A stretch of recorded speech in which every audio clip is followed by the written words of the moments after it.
Hello बच्चों। मैं हूँ वैशाली मैम और हम पढ़ रहे हैं क्लास 10th की बायोलॉजी। हम उसमें चैप्टर नंबर 7 देख रहे हैं, that is how do organisms reproduce.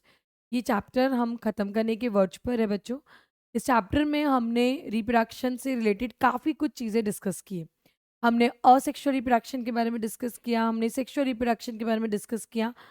Sexual reproduction हमने प्लांट्स में, ह्यूमंस में किस तरह से होगा, हमने वो सब डिस्कस किया है।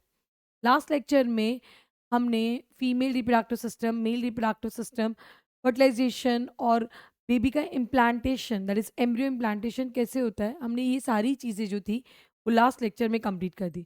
अब हम चैप्टर के एंडिंग में कुछ 2-3 छोटे-छोटे इंपॉर्टेंट टॉपिक्स है बच्चों, आज हम वो डिस्कस करेंगे। तो आज हम डिस्कस करने वाले मेंस्ट्रुएशन के बारे में, जिसको कॉमन लैंग्वेज में पीरियड्स कहा जाता है। सभी को उसके बारे में नॉलेज है, बट ये क्यों होते हैं, कैसे होते हैं, we are going to discuss that in today's lecture. And उसके अलावा हम डिस्कस करेंगे अबाउट रिप्रोडक्टिवली हेल्दी सोसाइटी के बारे में, कि what does a reproductively healthy society means. तो लेट्स बिगिन। हम सबसे पहले मेंस्ट्रुएशन के बारे में बात करते हैं। तो बच्चों, क्या होगा कि जब एग फर्टिलाइज नहीं हो, वैसे अगर आपको पता होगा कि एग जो होता है वो ओवरी से रिलीज होता है। जो एग है वो ओवरी, देखिए ओवरी है, दिस इज ओवरी, ठीक है, and this is an egg. Okay, ये एग यहाँ से फेलोपियन ट्यूब में रिलीज हुआ, you can see this is the egg, right. Now this egg waits for the sperm for 24 hours. ये जो एग है वो स्पर्म का इंतजार 24 घंटों तक के लिए करता है, उससे ज्यादा नहीं। एक बार रिलीज हो गया तो यहाँ पर 24 आवर्स के लिए वेट करेगा कि स्पर्म आ रहा है या नहीं आ रहा। एंड मीनवाइल, ठीक है, अगर स्पर्म नहीं आया तो ये जो एग है वो आगे की तरफ मूव कर जाता है, यू कैन सी वो आगे की तरफ मूव कर जाएगा। ठीक है, मतलब इन शॉर्ट वही बात हो गई हमारी लाइफ में कि अगर हम किसी का वेट कर रहे हैं and the person doesn't come with in a specific time Spain, मतलब लाइक उस स्पेसिफिक टाइम पीरियड में अगर वो बंदा हमसे मिलने नहीं आया, so will simply do a move on. Move on ये सभी आप लोगों को पता ही है, ठीक है, कि मूव ऑन क्या होता है। तो यहाँ पर भी एग ने क्या किया, मूव ऑन कर लिया, वो एग आगे की तरफ बढ़ गया। ओके, नाउ ये जो एवरी मंथ फीमेल की बॉडी में एग रिलीज होता है, तो फीमेल की बॉडी को हर महीने ऐसे लगता है कि फर्टिलाइजेशन हो सकता है। Every month female bodies think that कि फर्टिलाइजेशन होने के चांसेस है। तो एवरी मंथ फीमेल की बॉडी जो है वो यूट्रस की जो लाइनिंग होती है, ठीक है, ये जो यूट्रस की लाइनिंग होती है इसको काफ़ी थिक बनाती है एवरी मंथ, इसको काफ़ी थिक कर देती है, सो दैट कि अगर फर्टिलाइजेशन हुआ और बेबी यानी एम्ब्रियो अगर फॉर्म हुआ तो उसको सपोर्ट मिलना चाहिए फॉर द इम्प्लांटेशन। देखो बात समझ में आ रही है क्या होगा। एग रिलीज हो गया, वो बात तो एक हमने साइड में रखी कि जो एग होता है वो स्पर्म का 24 आवर्स तक के लिए वेट करता है। अगर स्पर्म नहीं आया तो एग आगे बढ़ जाएगा, ठीक है ना। ये बात इतनी समझ में आ गई। अब दूसरी बात मैं आपको क्या बोल रही हूँ कि जब भी एग रिलीज होता है ना, तो एवरी मंथ फीमेल की बॉडी में जो यूट्रस की लाइनिंग होती है उसको थिक बनाया जाता है काफी, किसके लिए, आने वाले बेबी के लिए। Every month the female body thinks that कि इस महीने फर्टिलाइजेशन हो सकता है, इस महीने हो सकता है, ठीक है, क्योंकि chances of fertilization of every month is same, ठीक है, हर महीने फर्टिलाइजेशन होने के चांसेस है। तो फीमेल की बॉडी पहले से अपने आप को प्रिपेयर करती है कि अगर इम्प्लांटेशन होना होगा तो बच्चे को कोई प्रॉब्लम नहीं होनी चाहिए, तो ये लाइनिंग को थिक कर देती है, कुशन लाइक बना देती है, ताकि जब इम्प्लांटेशन हो तो उसे एक सॉफ्ट सपोर्ट मिल सके। जैसे हम छोटे बच्चे को कभी भी डायरेक्टली ज़मीन पे नहीं रखते, हम उसको गद्दे पे रखेंगे ताकि उसको चोट ना लगे। ज़मीन पे भी रखना होगा तो हम छोटा सा एक पतला सा गद्दी जैसा उसको नीचे रखेंगे और फिर ही हम उसको वहाँ पे रखेंगे ताकि उसको चोट ना लगे। सेम उसी तरीके से फीमेल की बॉडी उस बच्चे के लिए तैयार रहती है। साथ ही साथ यहाँ पे वो कुछ फूड भी स्टोर करके रखती है ताकि जब वो एम्ब्रियो इम्प्लांट हो तो उसको तुरंत खाने को मिल सके। तो एवरी मंथ ना फीमेल की बॉडी इतनी प्रिपरेशन करती है ये होप में कि शायद फर्टिलाइजेशन होगा। लेकिन जब फर्टिलाइजेशन नहीं होता बच्चों, तब ये जो यूट्रस की लाइनिंग होती है वो शेड हो जाती है। शेड मतलब ब्रेक हो जाती है, ठीक है। You can see here, since the ovary releases one egg every month, the uterus also prepares, मैंने ऑलरेडी आपको कहा। तो यूट्रस भी अपने आप को प्रिपेयर कर रहा है, देखो यहाँ से एग रिलीज हुआ, फर्टिलाइज एग को, thus its lining becomes thick and spongy। देखो यहाँ पे अगेन यू कैन सी, अभी ये पतली लाइनिंग दिख रही है, अब लाइनिंग देखो थिक एंड स्पॉन्जी हो गई। है ना? क्योंकि उसको उम्मीद है कि शायद फर्टिलाइज़ेशन हो जाएगा और अगर एम्ब्रियो आया तो उसके लिए तैयार रहना है। बट जब ऐसा नहीं होता बच्चों, ठीक है? जब ऐसा नहीं होगा तो ये लाइनिंग ब्रेक हो जाएगी। This would be required for nourishing the embryo, मैंने आपको ऑलरेडी ये बात बताई। ये लाइनिंग को थिक क्यों करना है? ताकि बच्चा जब वहाँ पे इम्प्लांट हो, यू कैन सी दिस, ठीक है?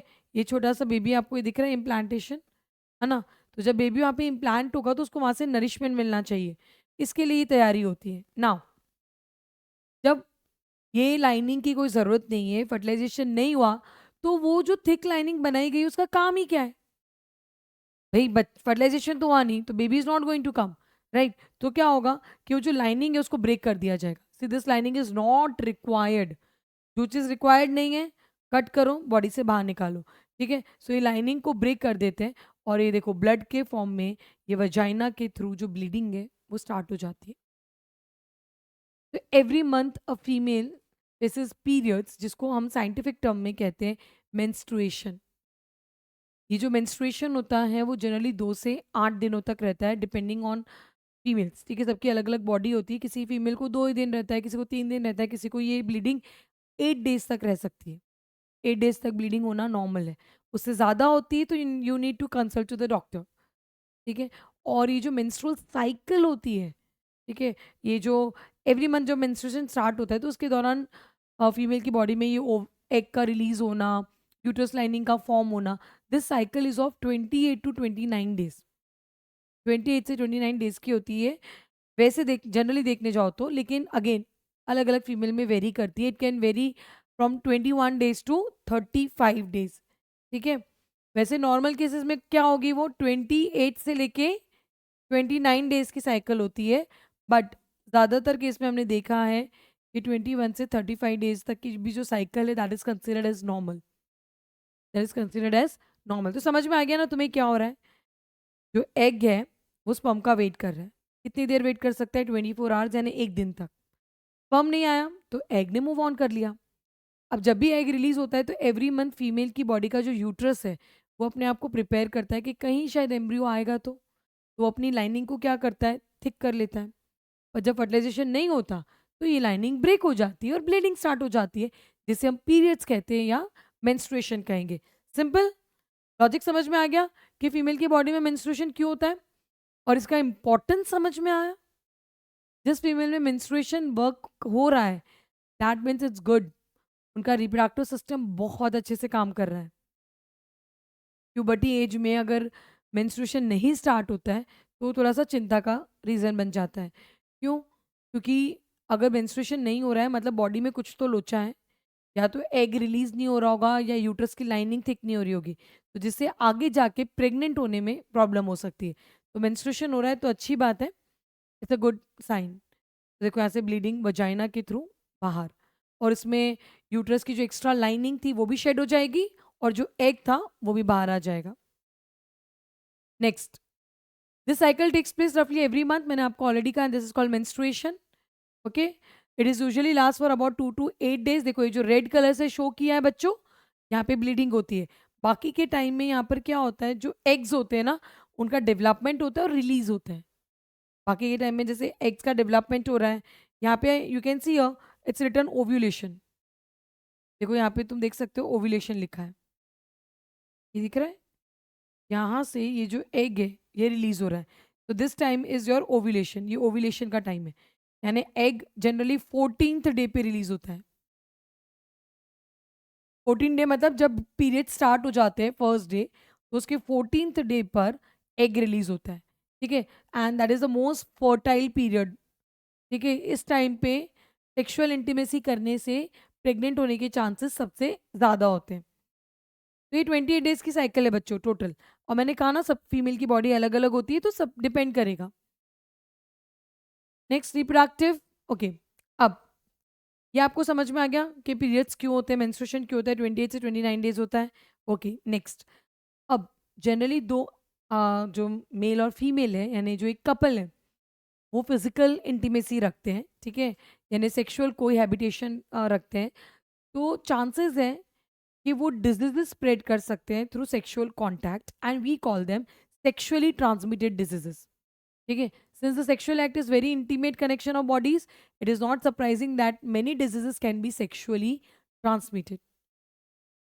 समझ में आ रही है ना बात कि भाई अगर दो लोग सेक्सुअली रिलेटेड हैं तो देर आर चांसेस कि उनमें से सेक्सुअली कुछ डिजीजेस ट्रांसमिट यानी स्प्रेड हो सकती है, यानी मेल से फीमेल को या फीमेल से मेल को ट्रांसमिट हो सकती है। तो आइए जानते हैं कि डिजीजेस कौन सी है।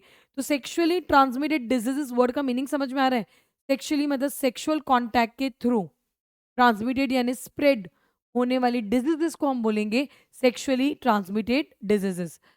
तो diseases which are spread by the sexual contact with an infected person is termed as sexually transmitted diseases, जिसका शॉर्ट फॉर्म है STDs। इसको हम शॉर्ट में क्या बोलेंगे? STDs। नाउ सबसे देखो यहाँ पे पहले एक दी हुई gonorrhoea, you can see here. इस गोनोरिया में बंदे की बॉडी पे किस तरह के रैशेस हो जाते हैं, ठीक है। नेक्स्ट सिफिलिस, सिफिलिस में भी देखो एकदम जख्म हो जाते हैं, सिफिलिस में भी बॉडी के डिफरेंट डिफरेंट पार्ट्स में, ठीक है। ये दोनों बैक्टीरियल इन्फेक्शन है। गोनोरिया और जो सिफिलिस है वो बैक्टीरिया के थ्रू स्प्रेड होने वाली एसटीडीज है।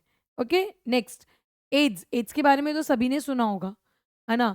और एड्स सेक्सुअल कांटेक्ट के थ्रू स्प्रेड होती है, ये भी ज़्यादातर बच्चों को पता ही रहता है क्योंकि ये बहुत जनरल टर्म मतलब कॉमन टर्म है, तो सब एड्स के बारे में जानती है। तो एड्स हो गया। फिर वॉट्स इस तरीके के, ठीक है, मतलब जैसे वो कॉर्न आते हैं ना, सुना होगा आपने कॉर्न, CORN, कॉर्न हो जाते हैं किसी किसी को बॉडी में, ठीक है, कहीं पे भी मतलब एक बीज जैसा रह जाता है, उस तरीके के वॉट्स होते हैं, एकदम थोड़ा ड्राई ड्राई सा रहता है वॉट्स। ये वायरल इन्फेक्शन है। तो आपकी बुक में 4 डिजीजेस के नाम दिए हुए हैं। The first one is gonorrhoea, second is syphilis, दोनों बैक्टीरियल इन्फेक्शन है। Third is AIDS and the fourth one is warts, ये दोनों वायरल इन्फेक्शन है। तो ये 4 डिजीजेस है सेक्सुअली ट्रांसमिटेड जो आपको याद रखनी है बच्चों। Now is it possible to prevent? क्या देर आर चांसेस कि हम इन डिजीजेस को स्प्रेड होने से रोक सकते हैं? सो डेफिनेटली यस, हम इन डिजीजेस को स्प्रेड होने से रोक सकते हैं बच्चों। एंड उसको रोकने के लिए the best thing is to use condoms, ठीक है। कॉन्डम्स के यूज से प्रेगनेंसी भी प्रिवेंट हो सकती है, प्लस सेक्सुअली ट्रांसमिटेड डिजीजेस भी प्रिवेंट हो जाती है। तो it's one of the best way to prevent STDs and pregnancy, क्योंकि इसके ना तो कोई साइड इफेक्ट्स है, कंप्लीट प्राइवेसी प्रोवाइड करता है यूज़र को, और कोई आई मीन इसमें रिवर्सिबल, मतलब अगर फ्यूचर में कभी भी उन कपल को प्रेग्नेंट होना है तो they can easily get pregnant, ठीक है, क्योंकि जब कॉन्डम यूज़ नहीं करेंगे तो प्रेगनेंसी के चांस सिंपल जैसे इनिशियली थे वैसे रह जाएंगे। तो कॉन्डम्स जो है उससे सेक्सुअली ट्रांसमिटेड डिजीज भी प्रिवेंट हो जाएगी, प्रेगनेंसी भी प्रिवेंट हो जाएगी। मेल एंड फीमेल दोनों के कॉन्डम्स मार्केट में अवेलेबल होते हैं। कॉन्डम्स जनरली स्पर्म और एग्स के लिए एक फिजिकल बैरियर की तरह एक्ट करते हैं, मतलब वो मेल और फीमेल के जो गैमेट्स हैं उनको मिलने ही नहीं देंगे, है ना। तो हम लोग कॉन्डम्स के थ्रू काफ़ी सारी डिजीज को स्प्रेड होने से रोक सकते हैं। सो मेल एंड फीमेल दोनों के कॉन्डम्स मार्केट में अवेलेबल है। तो बच्चों आज हमने रिप्रोडक्टिव हेल्दी सोसाइटी मतलब आपको सेक्सुअली ट्रांसमिटेड डिजीजेस से बचने के लिए कॉन्डम्स देखा, और अगर सेक्सुअली ट्रांसमिटेड डिजीजेस हमारी सोसाइटी में नहीं रहेगी तो हमारी जो सोसाइटी है it will be called as reproductively healthy. Healthy का मतलब क्या होता है कि भाई सब लोग हेल्दी है, उन्हें कोई बीमारी नहीं है, उतना ही नहीं साथ में खाली उनका मेंटल स्टेट, ठीक है, और सोशल, वो दोनों तरीके से फिट है। तो फिजिकली, मेंटली, सोशली, तीनों चीज में जो इंसान बेस्ट है उसको हेल्दी बोलते हैं। अब सेम चीज को अगर आप रिप्रोडक्टिव ऑर्गन से रिलेट कर दो तो हो जाता है रिप्रोडक्टिवली हेल्दी, है ना। तो अगर एसटीडीज भी नहीं, अगर एसटीडीज हो जाती है तो we are not considered as reproductively healthy. तो एसटीडीज को प्रिवेंट करना बहुत ज़रूरी है, और अगर एसटीडीज नहीं होगी तो हमारी सोसाइटी रिप्रोडक्टिवली हेल्दी बन सकती है। तो stay tune for the next video and thank you.